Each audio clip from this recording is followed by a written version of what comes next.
Me toca hablaros de una de las palabras que más odio del mundo, ¿vale? Que es esto de la innovación. Yo creo que es una palabra que a fuerza de repetirla le hemos quitado el sentido.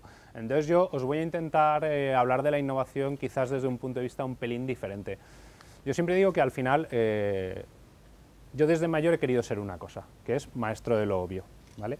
Es esa persona que en una reunión dice con una cara de concentración y de forma muy sesuda: a ver, señores, la rentabilidad es la diferencia entre los ingresos y los gastos. Y la gente dice, coño, sí, eso era.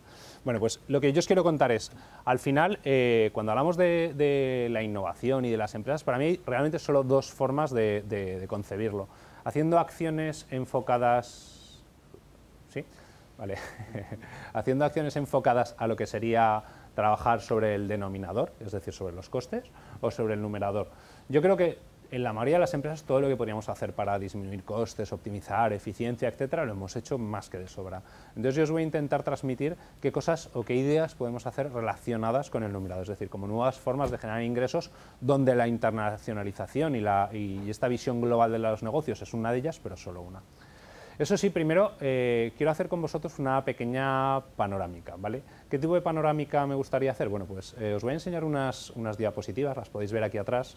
Son diapositivas donde lo que estamos viendo son los mapas de toda la vida, pero matizados cada uno con un factor. En este caso, por ejemplo, estamos viendo un mapa matizado con la población. Entonces, estamos viendo a día de hoy lo que realmente es el mundo, ¿vale? Porque uno de los elementos importantes y que a veces se nos está olvidando es la presión demográfica que implica cada uno de los países, y yo creo que está bastante claro dónde es. Pero sobre todo lo que es interesante es ver hacia dónde estamos yendo. Esta es la previsión de población en 2050.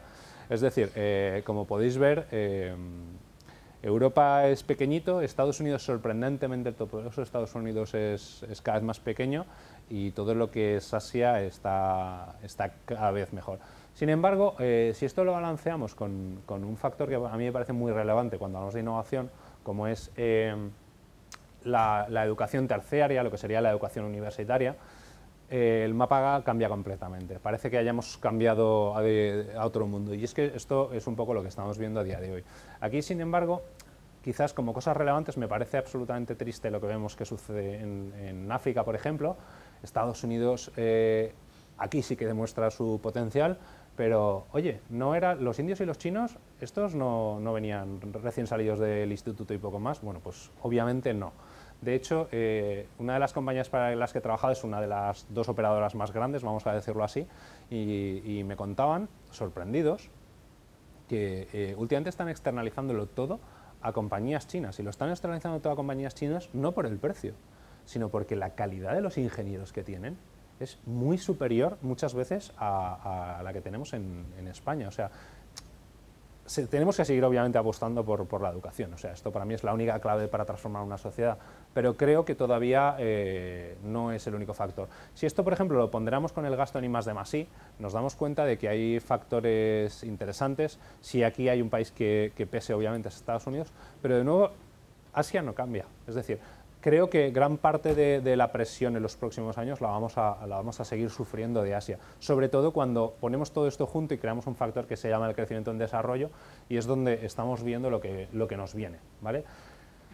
He empezado con la parte negativa, ¿vale? Yo creo que todos somos conscientes de hacia dónde estamos yendo. Estamos yendo hacia un entorno mucho más global, mucho más competitivo, y donde realmente no vamos a competir con Francia, no vamos a competir con Alemania, seguramente vamos a competir mano a mano con gente de cualquier parte del mundo, y donde Asia se postula como uno de los grandes competidores. Y además, si esto lo juntamos con una sensación que yo creo que ahora estamos sintiendo en muchas compañías, y lo decía Jack Welch, que si los cambios fuera van más rápido que los cambios dentro, el fin está cerca. Y esa sensación de vértigo la tenemos todos. O sea, yo creo que es una sensación dura y complicada.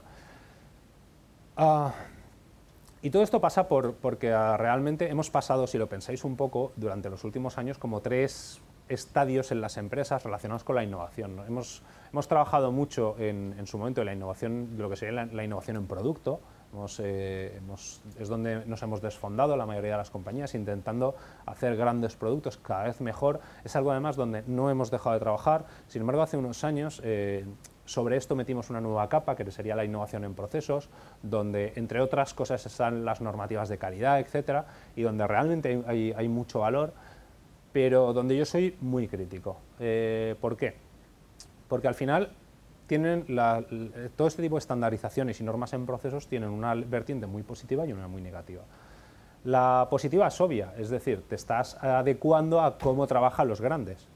Y la negativa, ¿sabéis cuál es? La misma, te estás adecuando a cómo trabajan los grandes. Es decir, estás jugando al mismo juego que ellos con sus mismas reglas, perdón, con las reglas que tenían hace 10 años o 8 años o 15 años cuando ellos plantearon todas estas buenas prácticas, con lo cual te conviertes eternamente en un seguidor. ¿Vale? Entonces, para mí hay que entender y contextualizar, cuando hablamos de todas estas innovaciones y estas nuevas normativas en proceso, hay que contextualizarlas mucho. Sin embargo, en los últimos 5 años aproximadamente estamos empezando a ver una nueva oleada de innovación que a mí es donde me gusta centrarme, y es la innovación en negocio. Y es una innovación bastante diferente porque realmente no requiere de un trabajo muy profundo en producto, no requiere de un trabajo muy profundo en proceso, sino requiere de un replanteamiento de cómo ves tu compañía en el mercado. Y esto parece lo más fácil, pero sin embargo es lo más difícil, porque parte de la idea que tenemos que repensarnos a nosotros mismos, y eso es muy difícil. Yo creo que ayer, a propósito de la charla de hoy, me entrevistaron desde Onda Cero, y me preguntaban, bueno, y el empresariado de Alicante, bueno, ¿cómo lo ves? ¿Es reacio al cambio, etcétera? ¿Son poco innovadores? Joder, justo lo contrario. Son súper innovadores, crearon grandes empresas, pero muchos de ellos se han olvidado del momento ese en el que han creado las empresas. Y uno de los problemas que estamos viendo es que cada vez, y de una forma como muy sutil, hemos dejado de obsesionarnos con el cliente, que era lo que hacíamos al principio, y poco a poco nos hemos empezado a fijar más en nuestra competencia. Y entonces estamos reaccionando más a lo que hace nuestra competencia que lo que hacen nuestros clientes. Y para mí esto es uno de los síntomas de que necesitamos un cierto respiro. Además, hemos empezado hablando de esto, es una época absoluta de cambios, donde si hay algo común para todos nosotros es la incertidumbre. A mí ahora me hace mucha gracia porque algo que yo llevo diciendo muchos años, ya lo empiezo a oír en consejos de administración, y es, ¿para qué vamos a hacer un puñetero plan estratégico a 5 años? Si no sé qué va a pasar dentro de 5 meses, ¿vale?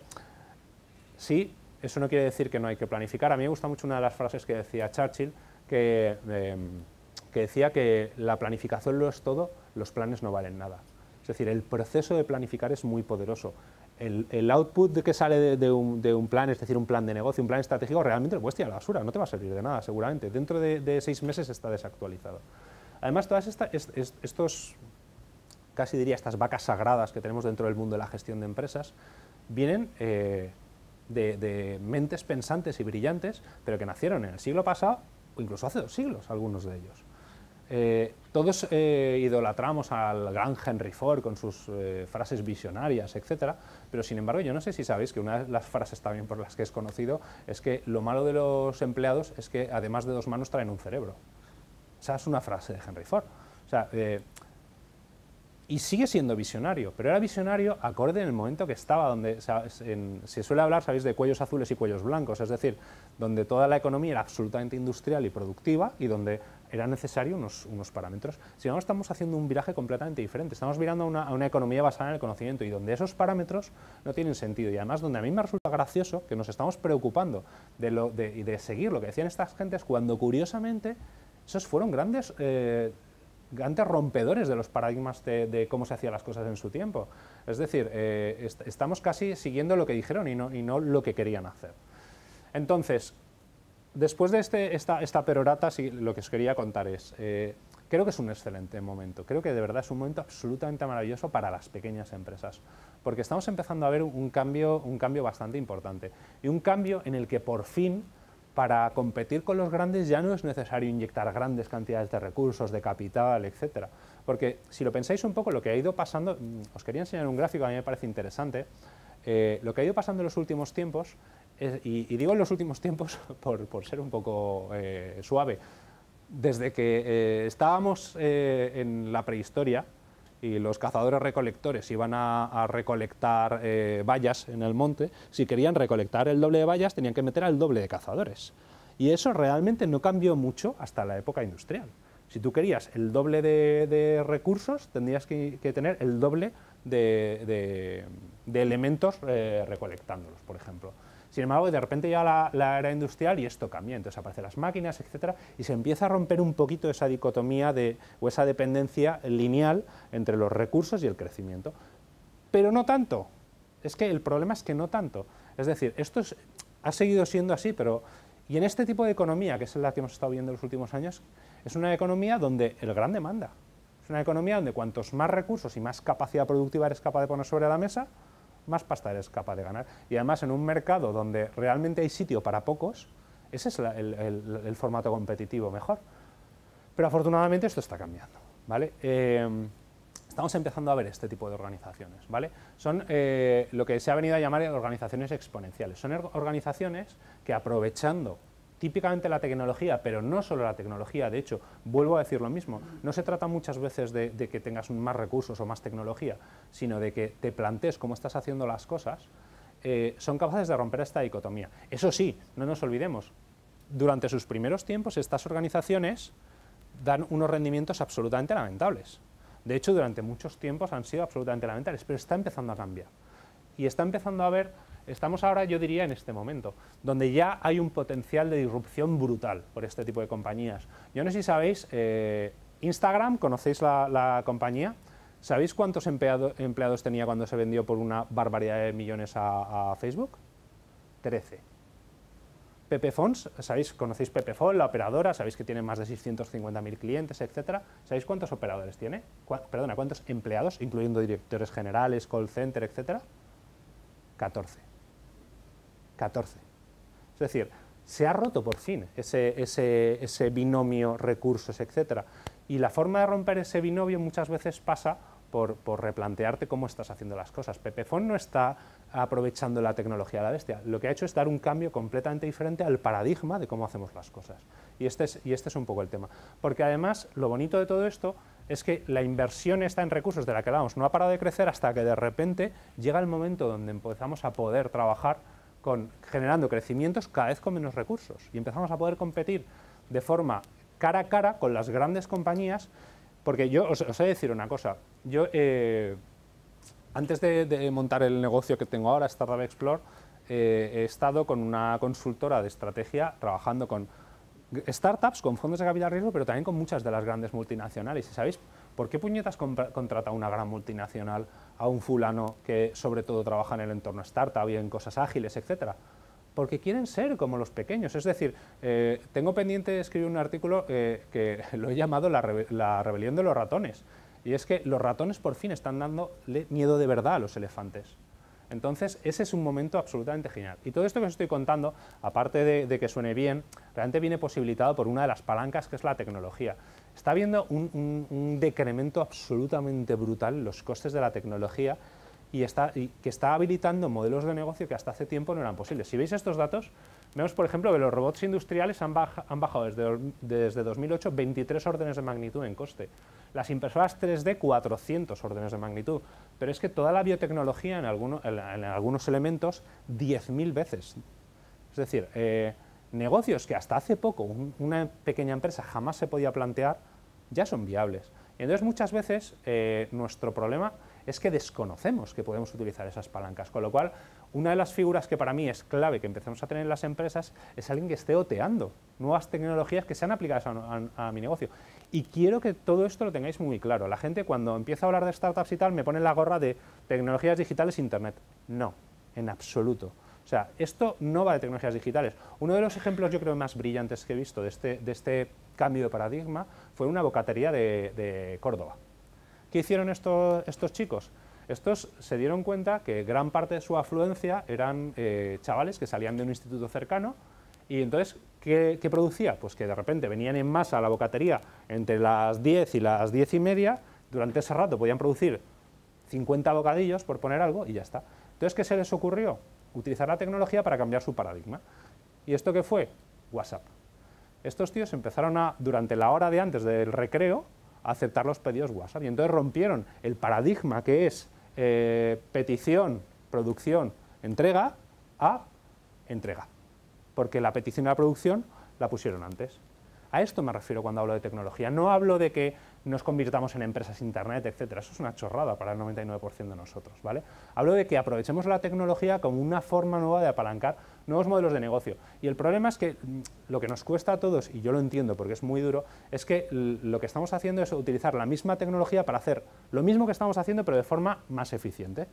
Sin embargo, esto no lleva a ningún sitio. Yo no sé si sabéis lo que pasó con las calderas durante el principio de la era industrial, fue una cosa curiosa. Sabéis que las fábricas, como funcionaban realmente, era con una gran caldera de vapor que estaba fuera de la fábrica y vía tubos llevaba la energía a las herramientas de la fábrica.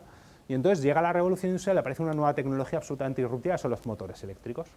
¿Y qué hacen las grandes fábricas? Sustituyen el gran motor por de vapor por un gran motor eléctrico, con de nuevo el mismo problema de las canalizaciones de las tuberías, con lo cual había una pérdida ahí de eficiencia energética brutal.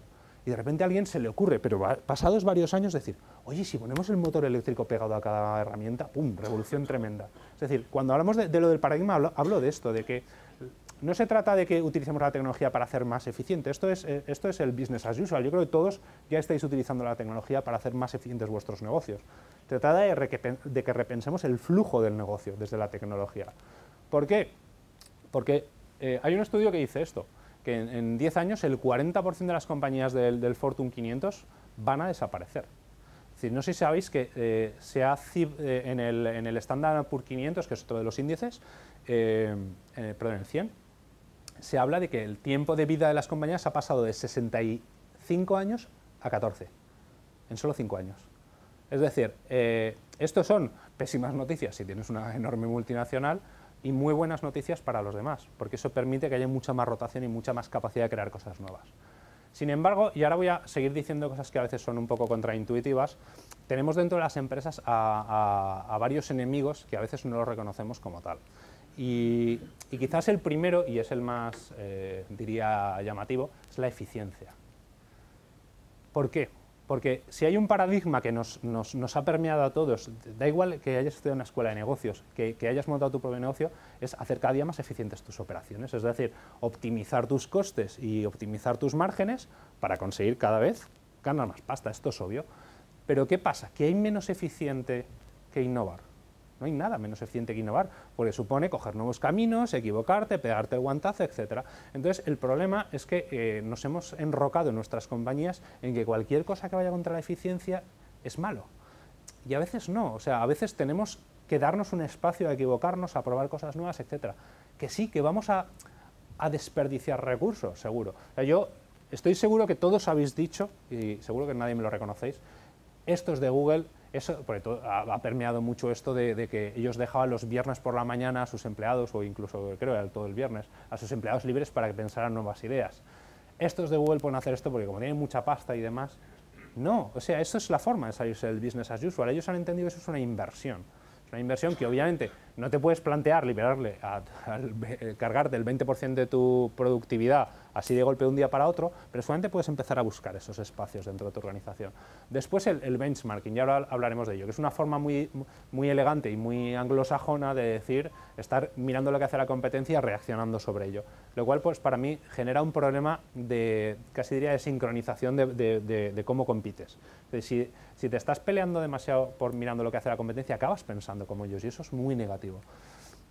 Después los equipos. Yo una de las cosas que más he odiado siempre, y de hecho me han puesto esta gorra formalmente, de hecho me han llamado en algunas organizaciones, cuando estaba en el consejo de dirección, el Pepito Grillo, ¿vale?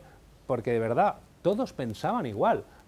Y todos pensaban igual, fijaos que ya no hablo de que obviamente hay que tener muchísimas más mujeres en los puestos directivos, que obviamente hay que tener mucha más diversidad cultural, racial, etc.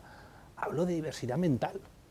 Hablo de que no todos pensemos igual. Yo no sé si os pasa, en las organizaciones normalmente la aportación real de una persona son los 6 primeros meses. Luego se sincroniza mentalmente con todos los demás y deja de ver las cosas. Yo una de las cosas que hacía y que era muy contestada, por decirlo de una forma elegante, dentro de las empresas, era pedirle a los becarios que criticasen a muerte y que todas las semanas se tenían que sentar un rato conmigo y poner a parir, entendiendo, de forma constructiva todo. ¿Por qué? Porque tenía las mentes limpias completamente. Algunas de las cosas que decían eran chorradas y pues, perfecto, no pasa nada, quiero decir, es bueno decir de vez en cuando esto. Pero había absolutas revelaciones en cómo veían ellos de fresca las cosas. Y por último, lo siempre se ha hecho así. Yo creo que esto es una de las cosas que a mí por lo menos me pone muy negro, ¿vale? Y os voy a contar, ¿conocéis el experimento de los monos y la jaula? Yo es que creo que explica muy bien cómo funcionan nuestras organizaciones. Un grupo de científicos, bastante malas personas ellos, cogieron a 3 monos y los metieron en una jaula. Y entonces pusieron en el extremo de la jaula un plátano colgado de un hilo y una pequeña escalera. Y entonces cuando los monos entraron en la jaula, vieron el plátano y dijeron, hombre, mira, comida.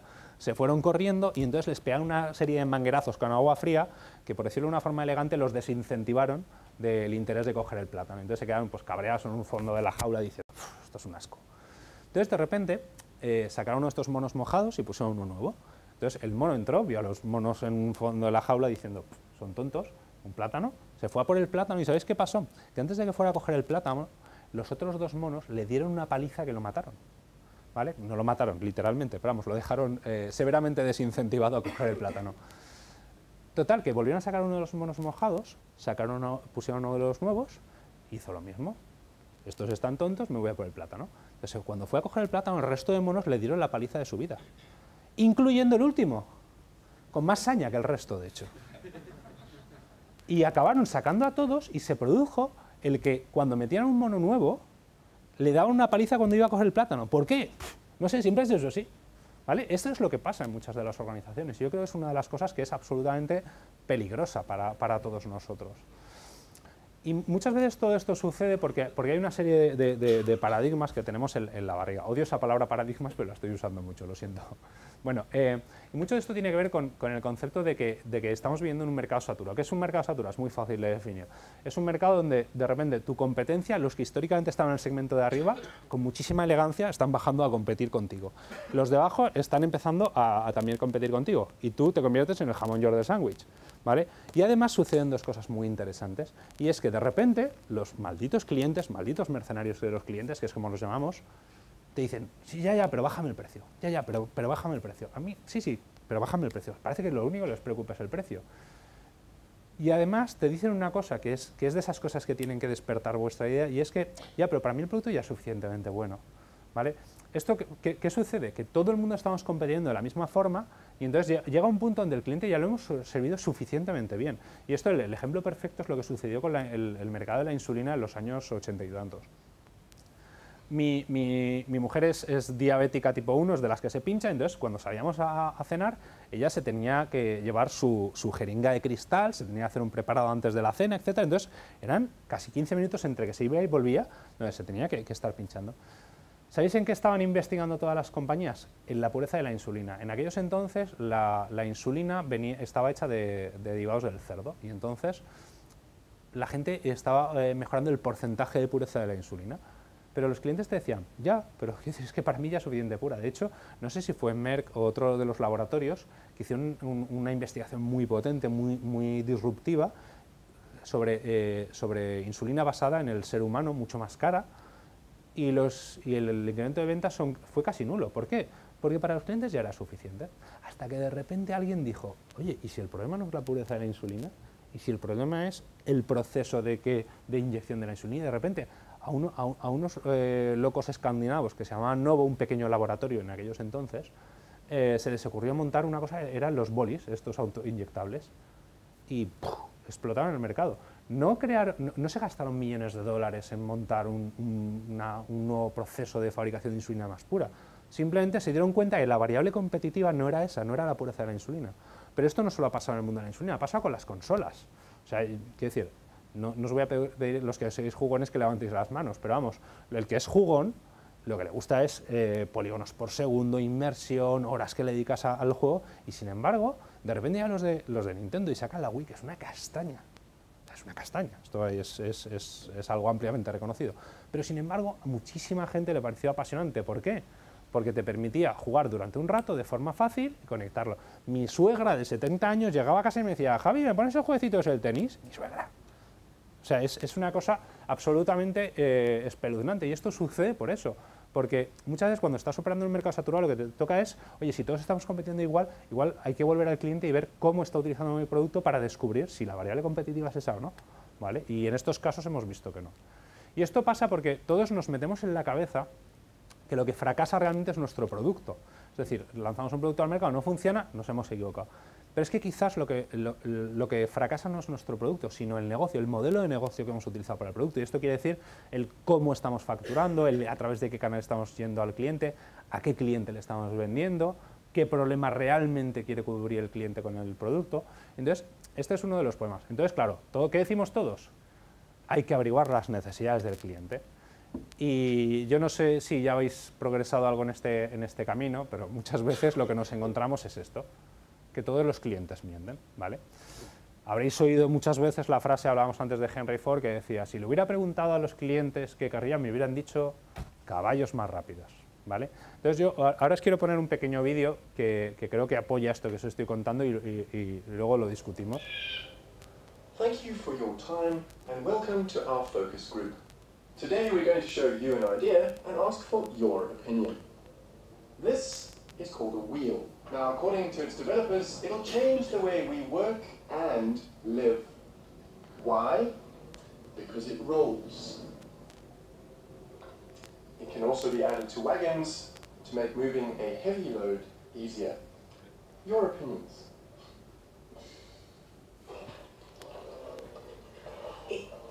If it rolls,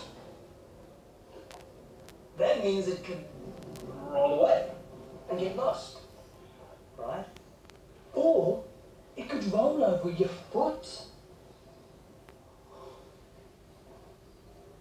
It's the round shape that disturbs me. It's very feminine. I can't imagine any caveman wanting to see with that. No, I wouldn't. No. And this added to wagons thing, it sounds very complicated. Is there an easier version? Do you know what? Do you have it in square? No square.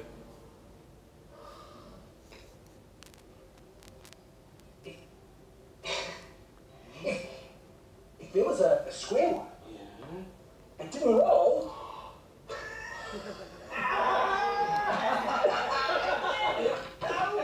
then maybe I would think about buying one.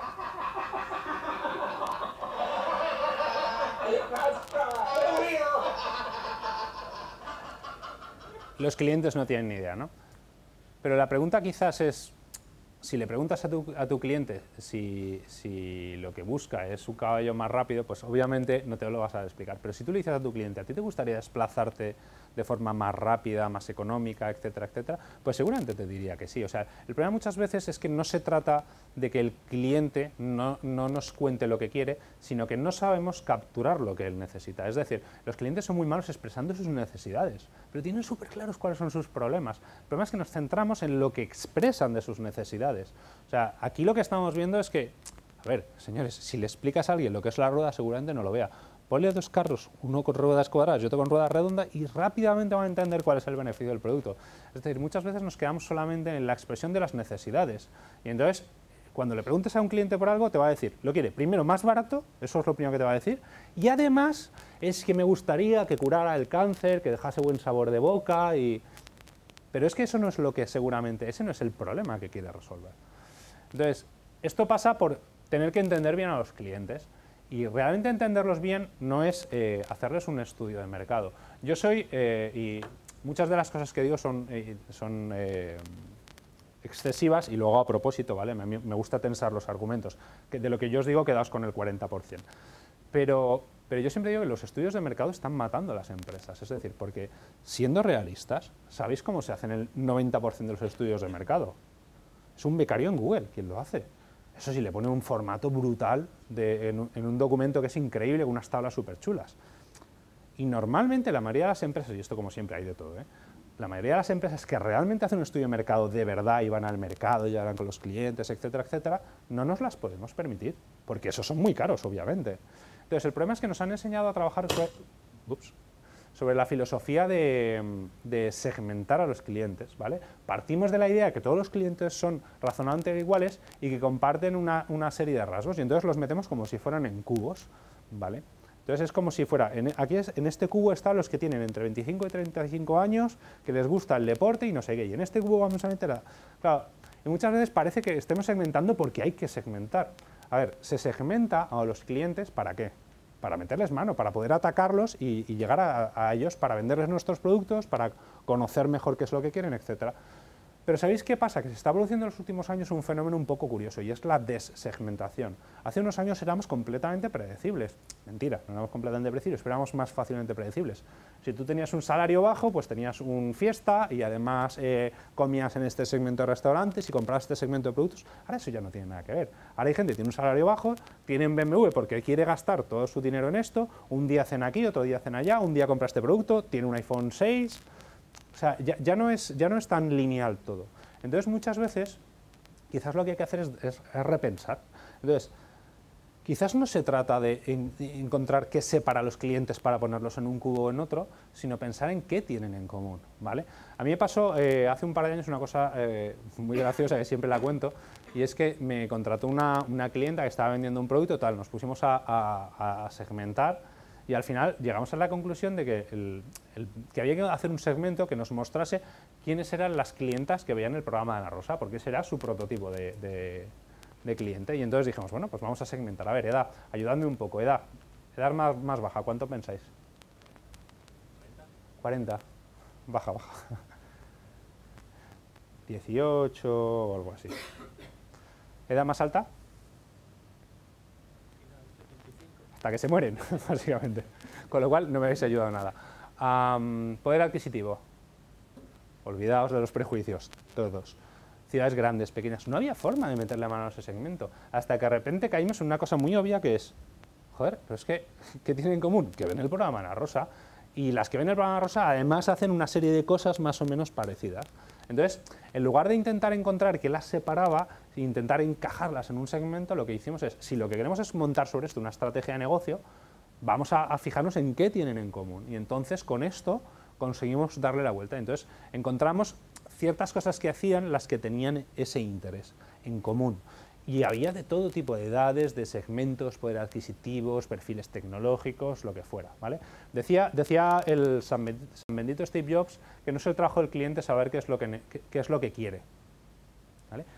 Y esto parece, ¿verdad? Cuando hablas con el cliente, cuando hablas de Steve Jobs, lo tenemos todos como el innovador de producto por definición.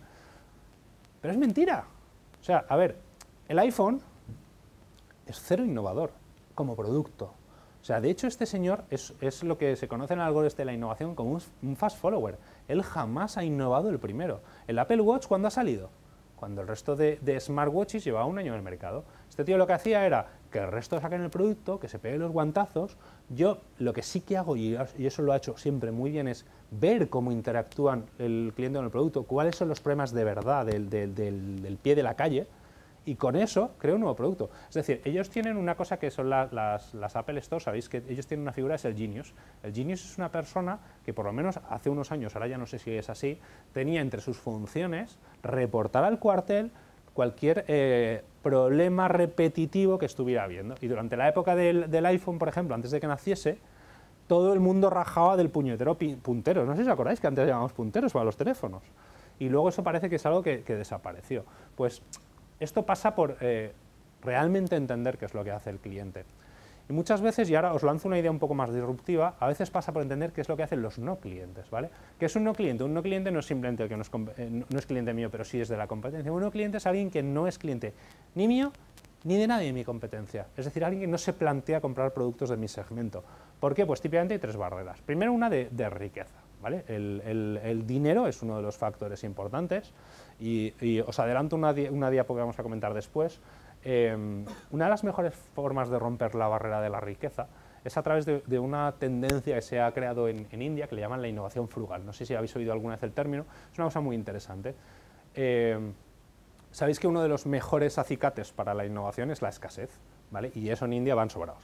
Entonces, el CEO de Tata cuenta, sabéis, la compañía de coches, cuenta que un día, yendo pues, por Bombay, se dio cuenta que la mayoría de las familias, no sé si alguien habéis estado allí, pero es a veces incluso espeluznante. Nosotros cuando estuvimos allí los amigos, nuestro juego para ver quién era más macho era ver quién tenía narices de cruzar la calle, ¿vale? O sea, terrorífico, literalmente.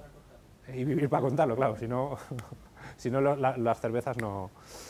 Total, que resulta que este tío se dio cuenta además que las castas más bajas es que no iban ni en coche, iban 3 en una moto. Claro, entonces la siniestralidad era brutal. Y de repente dijo una cosa, dijo, señores, vamos a hacer un coche para esta gente. Esto es lo que se cuenta, obviamente. Y sus ingenieros le dijeron, bueno, pues vale, vamos, ¿cuánto puede pagar esta gente? Porque él partió de esa idea, $2.500. Y sus ingenieros le dijeron, no se puede hacer un coche por $2.500. Es obvio que no se puede hacer. Dijo, ya, pero es que yo soy el jefe. Así que vamos a hacer un coche por $2.500. Entonces, partieron de la idea, o sea, la innovación frugal de lo que va es de, en lugar de innovar como nosotros siempre de atrás a adelante, es decir, cogemos el problema, construimos el producto, le ponemos nuestro margen y lo vendemos, es hacerlo al revés. Es empezar de qué es lo que quieres, es del producto final, más las restricciones que tiene ese producto.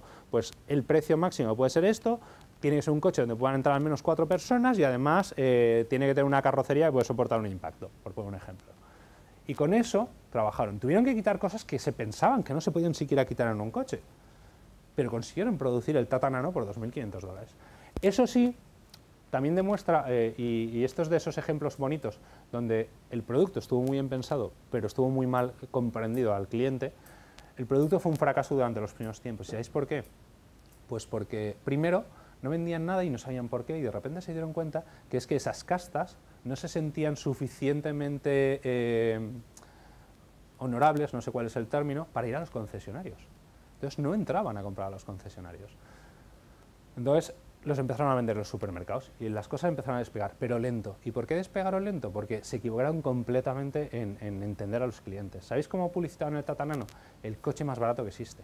Mira, tú puedes ser pobre como una rata, pero no quieres el coche más barato que existe. Quieres el más cuco, el más afordable, el más, ¿cómo se dice en castellano? El más accesible, pero no quieres el más barato. Entonces perdieron la variable aspiracional. Pero igual que tenemos esto, hay barreras relacionadas con el acceso. Por ejemplo, ¿sabéis lo que pasó en Kenia, creo que fue? Como os podéis imaginar, en la sabana africana no hay muchos cajeros, ¿vale? Pero esto no quiere decir que esta gente no necesite sacar dinero. El problema es que, obviamente, hay una variable de acceso físico y hay que estar bloqueando, y entonces los clientes de los bancos eran muy poco y todo se movía de una forma bastante en B, que diríamos a día de hoy.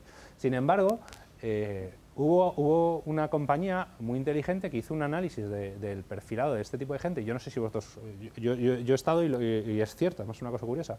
O sea, la penetración de la telefonía móvil allí es casi el 100% de la población, aunque no tengan dinero.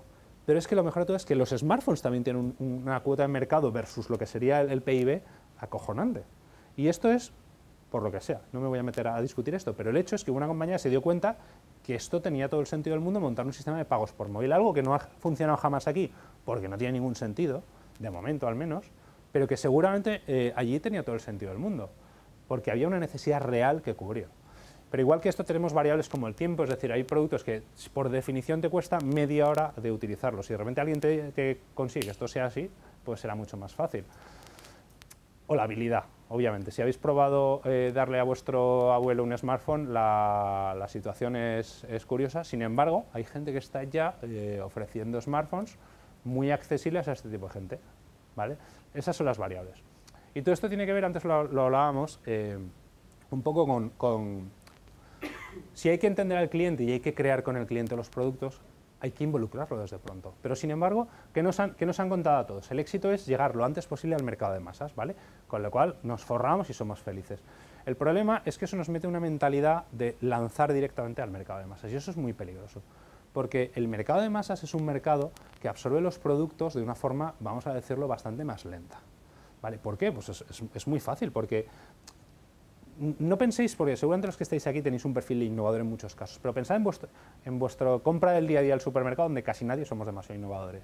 Si ahora de repente alguien quiere lanzar lechugas rosas con un olor diferente y lo quiere lanzar al mercado de masas, va a tener que gastarse cientos de millones de euros en publicidad, contratar a Arguiñano, un packaging maravilloso, para un producto que no sabemos si realmente va a tener unos adeptos suficientes como para que sea rentable.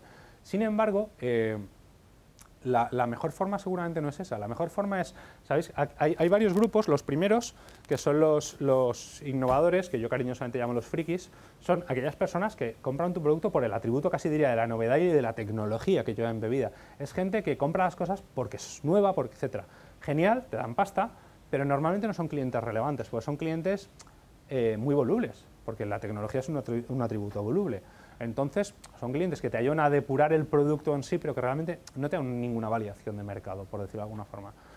Pero luego vienen unos que a mí me encantan, son lo que se llama normalmente los early adopters. ¿Qué es un early adopter? Un early adopter es una persona que tiene el problema que resuelve tu producto, y cuando digo producto, entendedme, también hablo de servicio, ¿vale? Al final, el servicio es un producto ejecutado de otra forma. Tiene el problema que resuelve tu producto, lo sufre de una forma más aguda que el resto, es decir, está fastidiado, pero sobre todo ya está intentando hacer algo al respecto. Y esto os lo voy a explicar muy rápido. ¿A cuántos de vosotros de los que estáis aquí os parece mal y os molesta tirar la comida que os caduca en el frigorífico? ¿Verdad? Tenemos un mercado genial, maravilloso, vamos, si montamos un negocio sobre esto, lo petamos. Pero sin embargo, yo ahora os pregunto, ¿cuántos de vosotros estáis llevando la comida que os va a caducar a bancos de hambre o compráis al día exactamente en las fruterías, etcétera? Se nos ha ido a tomar por saco el mercado. ¿Qué ha pasado? ¿Eso quiere decir que vosotros no compráis un producto de esto? Sí, seguramente, pero cuando ya sea mainstream. Sin embargo, que haya una necesidad no quiere decir que sea una necesidad suficientemente interesante como para que la gente esté dispuesta a pagar por ella, ¿vale? Es decir, el factor realmente relevante aquí, y es una cosa que se nos olvida completamente cuando hacemos esos estudios de mercado, es entender cómo está resolviendo ahora mismo el cliente el problema, o si lo está resolviendo, porque muchas veces tú dices, oye, ¿a ti te gustaría? Sí, sí, me encantaría, gran idea, bla, bla, maravilloso. ¿Y qué estás haciendo para resolver esto? Nada. Quizás sea un cliente que esté en ese mercado de masas, pero desde luego jamás va a ser tu early adopter, ¿vale? El early adopter es alguien que ya siente el dolor y además quiere resolverlo, ¿vale? Esto es muy importante que lo entendáis, porque es una de las cosas que realmente cambia el cómo lanzas al producto, porque a esa gente le da bastante igual si tu producto está muy maduro, muy trabajado, etcétera, porque te dan un abrazo y dices, por fin alguien que resuelve el problema que yo quiero resolver, ¿vale? Los que estuvierais llevando la comida a bancos de alimentos, seguramente si yo digo que he hecho un producto que va a resolver ese problema, luego vendríais y me diréis, oye Javier, ¿cómo se llama ese producto, tío? ¿Dónde me apunto para conseguirlo? ¿Vale? Ese es el tema. Es muy importante entenderlo así, porque al final esto va de ver cómo te diferencias en el mercado. Los que os guste el rollo de la estrategia, sabéis que uno de los grandes padres de la estrategia era Porter y demás, y sus 5 fuerzas y bla, bla, bla. Yo no creo en esa filosofía, ¿vale? Porque esa filosofía pone a la empresa como el centro y todo lo parametriza en función de la empresa. Yo no creo en eso, yo creo que el cliente es lo que está en el centro. Entonces, si pones al cliente en el centro, realmente solo puede ser 3 cosas. El más barato, el mejor o el único. Entonces, si yo ahora os diría, ¿quién quiere ser el más barato? Seguramente poca gente levantará la mano porque queda poco guay decir que quieres ser más barato, pero yo me encantaría ser el más barato. Ser el más barato quiere decir que tengo una capacidad productiva brutal, seguramente que soy Mercadona, etcétera. Pero ser el más barato es muy caro, requiere unas economías de escala tremendas, etcétera. Con lo cual, obviamente es algo que no está al alcance de la mayoría. Si no está al alcance de la mayoría, nos tenemos que plantear entre ser el mejor y el único. Entonces, claro, aquí llega el proceso mental y aquí es donde empiezan a surgir ya las primeras dicotomías, que es, a mí me han enseñado que ser el mejor es lo ideal. Pero de hecho, si lo pensáis, tú ibas al cole y eras el gordito del cole y tu padre te decía que tenías que ser el mejor en gimnasia. Pues no, papá. O sea, yo estaba gordito, de hecho, cuando era jovencillo. No lo voy a hacer jamás. Sin embargo, a mí se me dan bien las mates. Pero sin embargo, es un poco lo que pasa con el sistema educativo. No sé si os habéis dado cuenta. Que el sistema educativo está diseñado para cubrir las debilidades de la gente y no para potenciar sus fortalezas. Con lo cual creamos una gran clase mediocre, en lugar de intentar potenciar en lo que cada uno brillamos. Entonces, el concepto de ser el mejor tiene 2 riesgos. Primero, que no potencia en lo que eres bueno. Y el problema es que además establece que tienes que ser el mejor que ¿qué? El mejor es una palabra comparativa. Entonces te pone a competir con el líder del mercado. Y esto es lo que hablaba antes del benchmarking. Esto es peligrosísimo.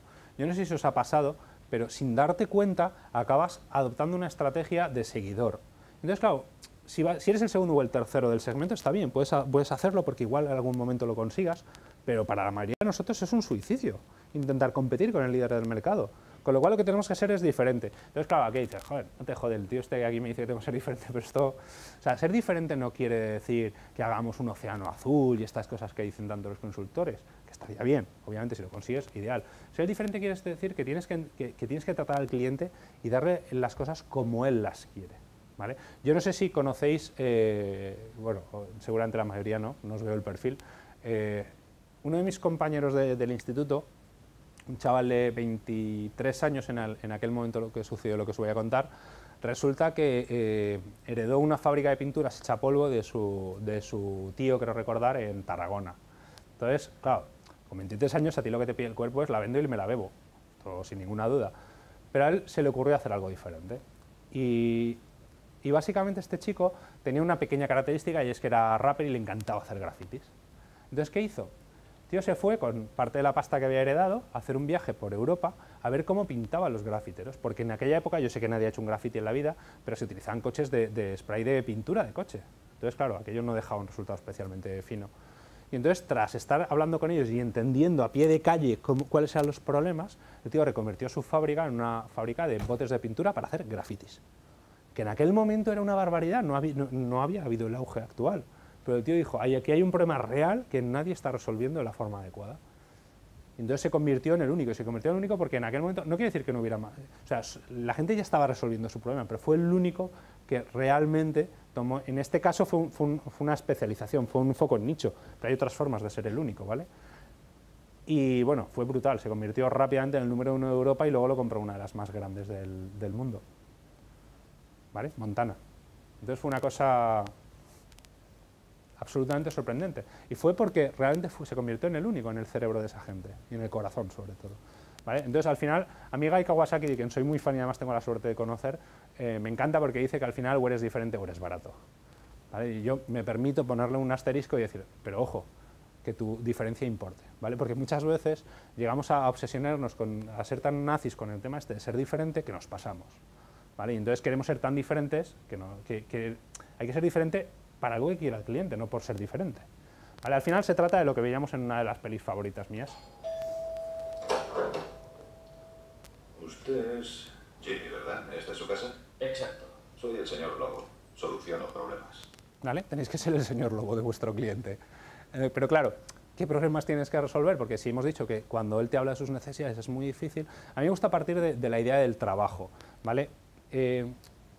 Un día le preguntaron al CEO de Black & Decker, ¿y usted qué vende? Claro, a ti lo que pues taladradoras. Pues dijo, no, nosotros no vendemos taladradoras, nosotros vendemos agujeros bien hechos. Y esto me parece una frase del tío de marketing que dice, joder, qué bueno, esto es una campaña genial.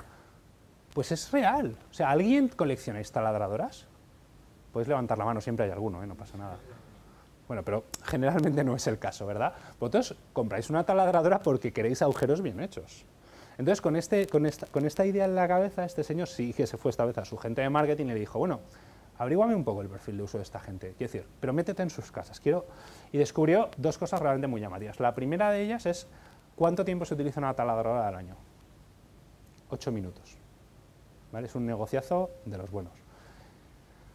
Y la segunda, y quizás más interesante, es que se dio cuenta que uno de los pains, de los dolores más agudos de los clientes era cuando vas a hacer el agujero tras 4 años, pues realmente esto lo utilizas en ciclos de 4 años y te das cuenta que tienes todas las puñeteras brocas menos la del 8, que es la que necesitas, ¿vale? Y entonces, ¿qué se le ocurrió? Una cosa súper disruptiva, montar un servicio de alquiler de taladradoras. Qué cosa más absurda, ¿verdad? Bueno, pues fue un éxito tremendo. ¿Por qué? Porque tú por 20 euros, hacer las matemáticas, 20 euros por 52 semanas, sale rentable la cosa. Por 20 euros pagabas, tenías tu taladradora, resolvías tu problema y hasta dentro de 4 años no vuelvas a ver nada. ¿Vale? Es bueno para la compañía y muy bueno para el cliente. O sea, si das esta idea de cuál es el trabajo que hay que resolver y no te vas ni siquiera hacia el problema expresado, sino al problema subyacente, a qué quiere resolver el cliente haciendo eso, descubres cosas muy interesantes. Por ejemplo, la fotografía, ¿qué problema resuelve? Capturar momentos, ¿verdad? Registrarlos o guardarlos y ¿a cuántas personas hemos torturado con nuestro álbum de boda? ¿Vale? Y compartir momentos, ¿vale? Y eso es una de las cosas que explica por qué ha habido ese poder de las cámaras digitales, pero ahora está declinando. Además, el otro día vi una gráfica que es sorprendente del auge de los smartphones. ¿Por qué? Porque hace facilísimo el tercer punto y es donde realmente cada vez más la gente está poniendo el peso. ¿Vale? Esto al final, si os habéis dado cuenta, de lo que trata es de salir de la oficina y ir a hablar con el cliente y preguntarle, porque muchas veces nos estamos perdiendo cosas realmente poderosas. Y aquí un vídeo que lo explica muy bien. And then it's over. And we That's Rina. I like her. Why do you like her? She was scary, she has a ponytail. She's 50. What do you wish you could say to her? Do you want to come on a date? To a romantic dinner. And does she know you like her? No, I keep it a secret. Why? I don't want the whole world to know. Why not? Because everybody will laugh at me. Why should they laugh at you? Huh? Why should they laugh at you? She doesn't like me. She doesn't like you? My name is Olivia. Who's your best friend? Mom. And mommy? Do you like him? Do you have a boyfriend? Who's your boyfriend? Mommy.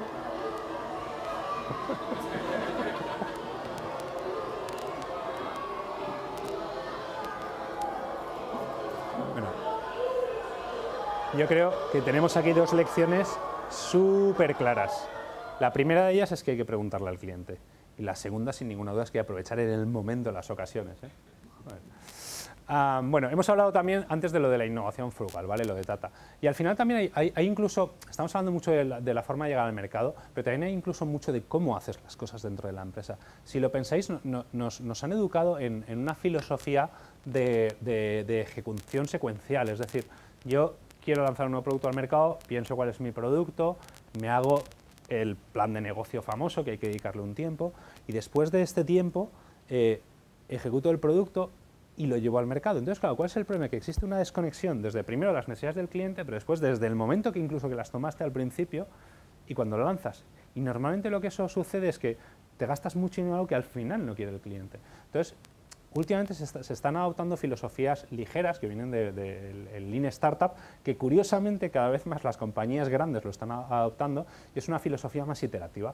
Es decir, en lugar de crear un gran elemento desde el momento uno y intentar ejecutarlo todo, voy a coger lo que sería el corazón de mi producto, lo que se llama el producto mínimo viable, lo mínimo que el cliente quiere ver para empezar a interactuar con el producto y empezar a construir con él en un ciclo donde recabo datos con él y crezco. Aquí solo os quiero dejar un puntero sobre la idea, ¿vale? Si os interesa, es algo sobre lo que podéis profundizar y hay muchísima literatura. Porque al final, uno de los grandes filósofos del siglo XX hablaba sobre esto, Mike Tyson, que decía que todo el mundo tiene un plan hasta que le das un puñetazo en la cara, ¿vale? Y esto es muchas veces lo que nos pasa con estos procesos. Entonces, ¿por qué? Y aquí es una reflexión quizás más filosófica que otra cosa. ¿Por qué sucede todo esto? Pues yo creo que es, y lo conecto un poco con el principio, y es porque hemos perdido nuestra alma en este camino mientras creamos nuestra empresa. Cuando creamos la mayoría de nuestras empresas somos piratas, es decir, en ese momento matas, robas y haces lo necesario, estás muy cerca del cliente y de repente estás viendo la ocasión, estás viendo la oportunidad ahí delante y dices, sí, ¿por qué nadie la está cogiendo? Y al final decides lanzar tu negocio y hacerlo realidad. Sin embargo, uno de los problemas que nos ha pasado a nosotros, y no es porque seamos inherente malos, sino porque nos hemos dejado llevar, es que poco a poco, pues claro, las empresas pasan varias fases. Entonces, de repente llega el momento de empezar a ordenar un poco la empresa, porque al principio era un caos, etcétera, empezar a procedimentarla, hacerla más eficiente, y entonces, claro, llega un momento donde poco a poco la gente nos empezaba a transformar de piratas en marineros. Entonces empezamos a generar una filosofía como de seguir órdenes, etcétera. Y llega un momento donde somos marineros y nos ha crecido la pancha y estamos acomodados mirando lo que hacen otros marineros. Entonces, realmente, para mí esto es una llamada de socorro, de decir, oye, no, es que quizás tenemos que volver a reconectar con esos piratas que llevamos dentro, porque además a mí me consta, conozco muy bien la provincia porque la mitad de mi familia es de aquí y he hecho muchos negocios aquí. O sea, aquí hay unos piratas absolutamente tremendos. Lo único que les ha crecido la barriga, pero no pasa nada, esto con ejercicio se quita.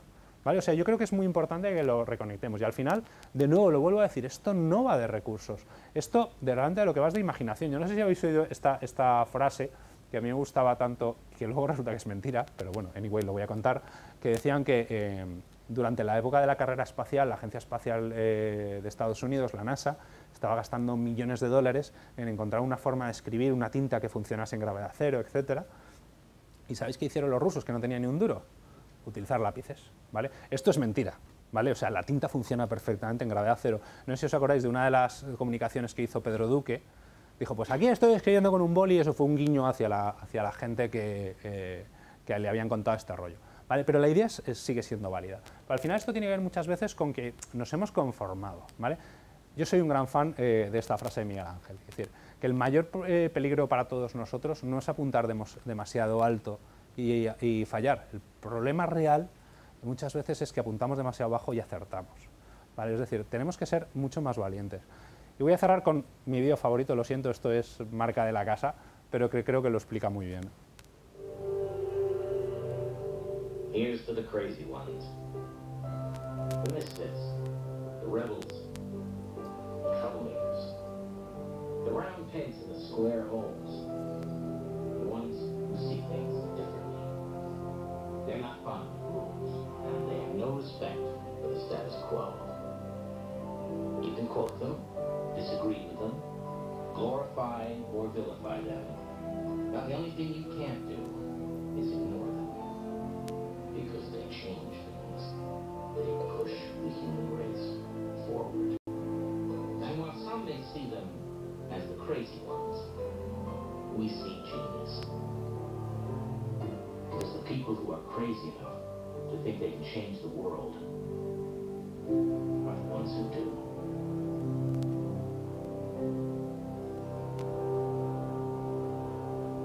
Así que acordaos que sois piratas y que podéis cambiar el mundo. Por mi parte ya está, gracias.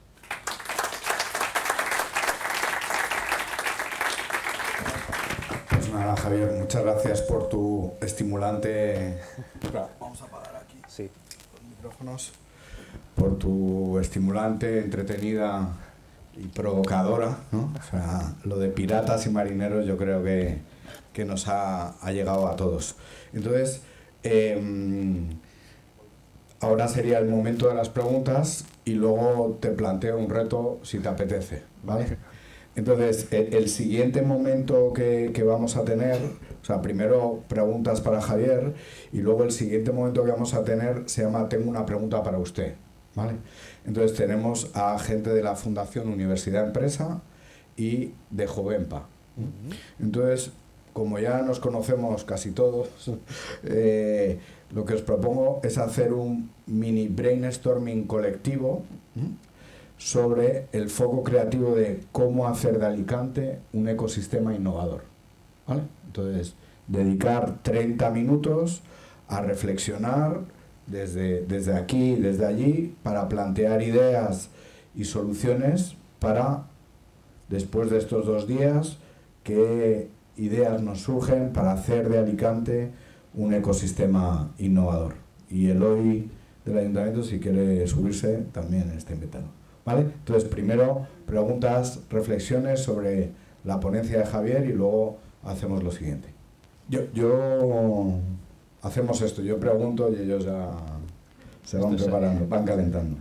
Entonces, el tema de la educación, ¿no? Al final, hoy es una escuela de negocios y yo creo que el tema de la educación ya es como un obstáculo recurrente que todo el mundo plantea y que se suele decir que es el problema fundamental por el cual no tenemos un país competitivo. Y como en tu último planteamiento hacías un alegato a la imaginación, con el cual estoy totalmente de acuerdo, es ¿cómo crees que podemos resolver eso? ¿Hay algún atajo a resolver ese problema educativo para realmente hacer un país competitivo o nos vamos a tener que enfrentar a ese obstáculo durante mucho tiempo? De nuevo, y pues, voy a intentar volver a ser provocador, creo que nos gusta mucho llorar y poco trabajar. Entonces, me da la sensación de que no paramos de quejarnos, es que si las universidades, que es que no hacen, que están desconectadas del mundo, bla, bla, bla. El problema principal lo tenemos los padres. Somos los padres los que estamos jodiendo la educación de nuestros hijos, generando mentalidades absolutamente de empleados. Esto es otra de mis grandes pasiones, porque tengo un ranaco bajo de 6 años que estoy intentando educarlo en que sea un poco diferente. Y entonces yo creo que se nos olvida bastante a menudo que nuestro papel realmente, o sea, una cosa es la formación, de cosas, la educación. La educación depende de los padres, eso depende de los padres. Entonces, quizás a quien habría que educar es a los padres. Yo, por ejemplo, estoy haciendo cosas bastante transgresoras, de hecho me critican bastante otros padres. O sea, en el momento que tú a un niño le das una paga, da igual lo que haga, estás generando una mentalidad de empleado. Que no es malo ser empleado, entendedme, lo digo en absoluta, pero muchas veces se nos olvida que es una de las muchas opciones que tiene un niño para desarrollar su creatividad. Yo, por ejemplo, el otro día, mi renacuajo, el otro día me decía que se quería comprar no sé qué juguete, y le dije, bueno, pues gánate la pasta. Me dijo, pero papá, que tengo 6 años, y eso ¿qué excusa es?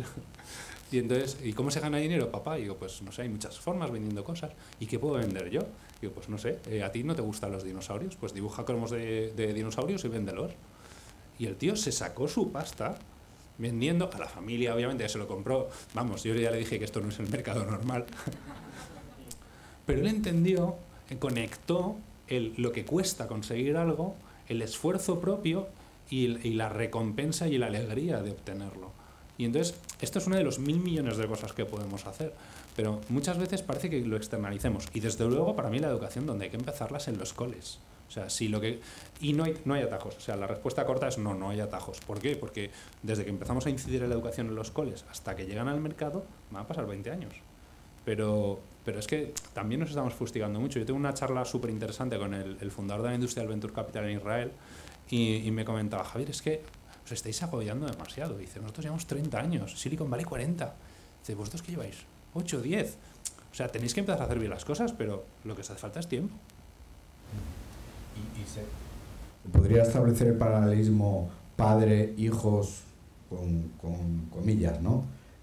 Directivo o empresario-trabajadores. Es decir, realmente quien hace una empresa y una organización innovadora al final es el empresario, o realmente no podría existir ese paralelismo. A ver, yo creo que sin duda. O sea, el pirata, es el capitán bucanero, es el que al final va a marcar el tono de su organización. Pero sí bien es cierto que cuanto más abierta es la organización y más espacio deja el talento, etcétera, más espacio deja a los errores, a las ideas, etcétera, normalmente más cosas se pueden hacer. Está habiendo, y quiero decir, de nuevo otras ideas locas que os lanzo, cada día está habiendo más auge de un nuevo tipo de organizaciones que son las redarquías.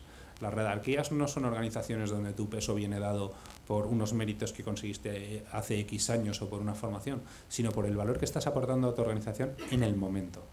¿Y esto qué quiere decir? Que puede que durante 2 años, 3 años hayas dado mucho valor, pero luego ya no, ¿vale? Porque si no, todos lo sabéis, hay mucha gente que se ha estancado en un puesto y durante unos años fue una persona que ha aportado un valor tremendo y luego se queda estancado. Yo primero. Las preguntas. Bueno, yo voy a aprovechar para hacer una cuña publicitaria. A la 1 tengo una charla. Soy Jimmy Pons. No os lo perdáis. No, pero soy profesor de la EOI, entonces es un tema que nos preocupa mucho, ¿no? Y yo creo que el cambio está en lo rápido que va todo, y al final cuando tú eres empresario y tienes que pagar las nóminas, hacer que la empresa sobreviva, y todo va tan rápido, tú no puedes destinar 60 horas para hacer un curso no sé qué, que ya cuesta mucho, ¿no? Encontrar el tiempo. Yo creo que al final tendremos que tender a... Yo necesito mejorar una habilidad, y esa habilidad la necesito mejorar en 15 días, porque tengo que hacer una estrategia de inbound marketing, no sé lo que es, pero va a venir un tío que seguro que me venderá algo de inbound marketing, y ¿qué pasa? Como yo no sé qué es, pues le voy a decir que no, porque no me gusta quedar mal y parecer que no me entero, ¿no? Entonces yo creo que hay una tendencia muy fuerte de los microcontenidos, que yo necesito algo para allá, donde lo puedo hacer cómodamente, rápidamente y efectivamente, ¿no? Y yo creo que el reto es ese, que cada día sale una cosa nueva, nosotros que nos dedicamos a esto no nos da la vida. Hace nada en un taller de Elche, un alumno me explicaba algo que yo no conocía. Digo, joder, ¿qué está pasando? ¿No? Yo soy el profe. Y eso creo que es un tema que sí tendríamos que replantearnos todos, cómo hacemos llegar y cómo la gente mejora esas habilidades, ¿no? Lo quería dejar ahí. Sí. Yo además creo que has dicho 2 cosas muy interesantes. Y la primera es que muchas veces nos estamos equivocando. Es decir, las organizaciones las estamos construyendo como que el CEO es el padre, etcétera, y entonces tiene que saber de todo, es omnipresente, omnipotente. Realmente el CEO es el vértice de la pirámide. El CEO tiene que ser el que soporta y facilita. A mí me encanta poder decir, y lo digo con absoluta realidad, soy el más tonto de mi organización, de verdad. O sea, mis compañeros son todos muchísimo más buenos que mí, me dan 1000 vueltas en casi todo lo demás. Yo soy el hombre orquesta que hace que aquello siga y el que hace que no nos falte dinero y sobre todo también el que me enfoco en la visión de la empresa.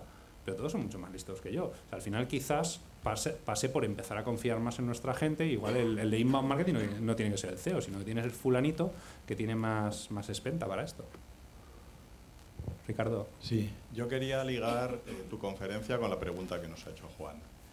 Yo sé que conoces tú muy bien los ecosistemas emprendedores de Silicon Valley y de Israel especialmente. ¿Qué necesitamos de verdad los emprendedores? Que no decimos, porque si nos preguntan decimos que dinero. ¿Qué crees tú que realmente necesitamos y que podría proporcionarse para que Alicante se convirtiera o España se convierta en un ecosistema de ese tipo? Vale, pues como intentando ser también un poco provocador, lo primero que creo que necesitamos es ambición, ¿vale? O sea, siendo de nuevo muy bestia, a veces nos estamos emprendiendo con la boina puesta, es decir, estamos intentando pensar en un negocio ahí, un chiquitín, etcétera, y esto es una de las cosas que más, a mí me toca viajar mucho por diferentes sitios del mundo, y lo que más nos achacan a los españoles es nuestra falta de ambición. O sea, es decir, es que tenéis un talento que es acojonante, tenéis ingenieros buenísimos, tenéis unas ideas increíbles, pero es que os quedáis en, no, pues voy a montar esto para la comunidad, lo voy a montar para España, etcétera, cuando leches, es que podéis montar cosas que son de un nivel tremendo. Y después otra, y que para mí es muy relevante, y es el apoyo. O sea, una de las cosas que a mí más me toca las narices con bastante diferencia es que tú te vas a cualquier otro país del mundo y tú puedes hablar seguramente con Elon Musk, el tío que parió Tesla en su momento, o sea, o con quien quieras. Te va a dedicar no te va a dedicar 2 horas, pero realmente aquí tú te vas al emprendedor Mindundi de turno o al que haya tenido éxito, me da igual, pero no hay una retroalimentación en la comunidad, ¿vale? Una de las cosas que nos hace falta es tiempo, y lo vuelvo a decir, porque todavía tenemos pocos casos de éxito, pero es que esos casos de éxito todavía no están retroalimentando la comunidad. Esto no quiere decir que el trabajo de un tío que ha tenido éxito es estar todo el rato cogiendo el teléfono a todo el mundo, ¿vale? Entender que hay una diferencia. Pero tampoco sentarse en su torre de marfil y no colaborar nada con la comunidad, porque su experiencia es oro puro, ¿vale? Yo estoy escribiendo ahora un artículo precisamente que le llamo la teoría de la ola. Y es que si esa gente no empieza a realimentar la comunidad, las olas que tendremos serán olas pequeñas. Sin embargo, si conseguimos entre todos que la ola sea muy grande, nos arrastrará a todos mucho más alto y mucho más lejos.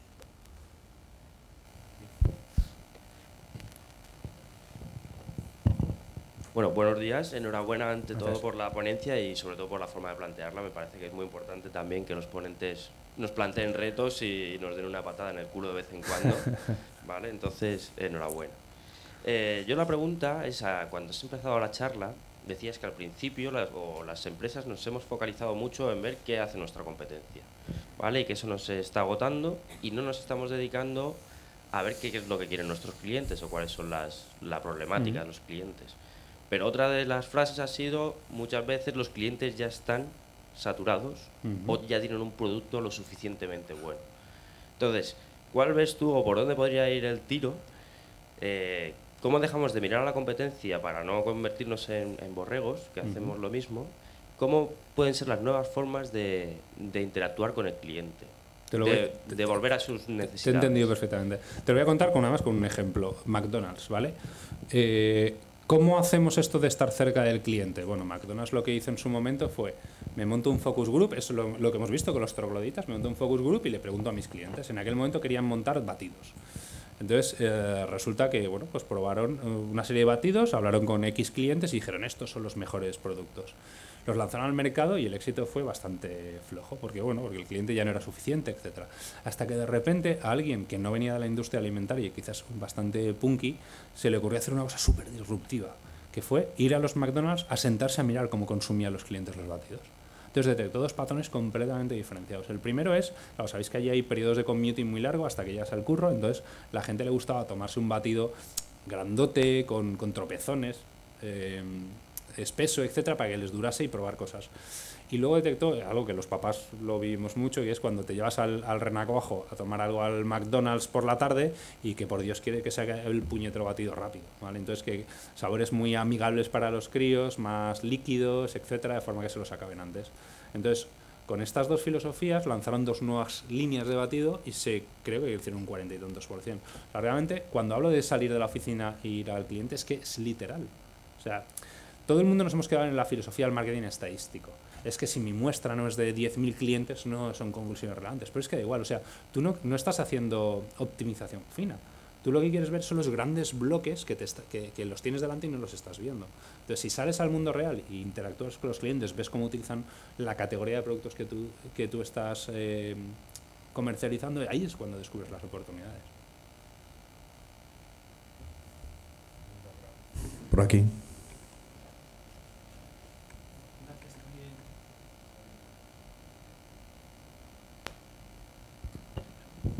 Gracias por la charla también. Una pregunta de tipo personal. Cuando te miro, veo tu imagen, nada más. Pero me gustaría saber qué es el motor que te hace a ti comportarte así. Y cuando tú me miras a mí o a nosotros, nos ves sentados y ves nuestra imagen. ¿Qué vacío ves en nosotros que tú tienes? Esta es la pregunta. Esta es la pregunta más difícil que me han hecho en muchísimo tiempo. Joder. Pues, intentando hacer un ejercicio de introspección, y es difícil a veces, yo creo que soy un insatisfecho crónico, ¿vale? Y esto tiene componentes muy buenas, pero también otras muy malas, ¿vale? Entonces estoy constantemente intentando cuestionar todo lo que hago, y esto yo creo que genera también una cierta energía. Y después, que me he puesto soy súper ambicioso, entonces mi objetivo es transformar el mundo.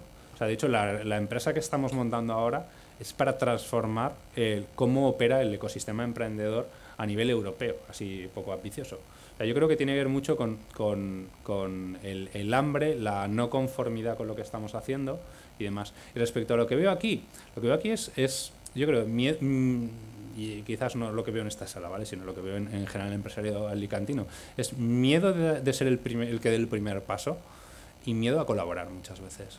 O sea, y una de las cosas que creo que en Alicante nos falta mucho es precisamente eso de trabajar juntos. Estábamos comentando un ejemplo muy tonto antes, y es que a veces pensamos que el colaborar entre los empresarios alicantes es algo que es mi competencia, etcétera. Es tu competencia, pero tiene tus mismos problemas, y entonces eso a veces genera oportunidades. En Tarragona, si no recuerdo, donde hay una concentración de industrias tintoreras muy potentes, están teniendo problemas muy serios de conflictividad laboral con toda la gente de servicios auxiliares.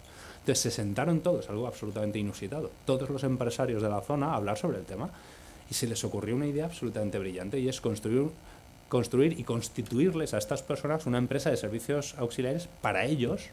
Se la dieron, le hicieron una compraventa por €1 de la compañía y le dijeron: señores, tenéis aquí un contrato de 5 años para dar servicios a todas las empresas de la zona. Eso sí, es vuestra empresa. Se acabó todo. ¿Y por qué? Porque se sentaron. Y muchas veces lo que nos falta es sentarnos.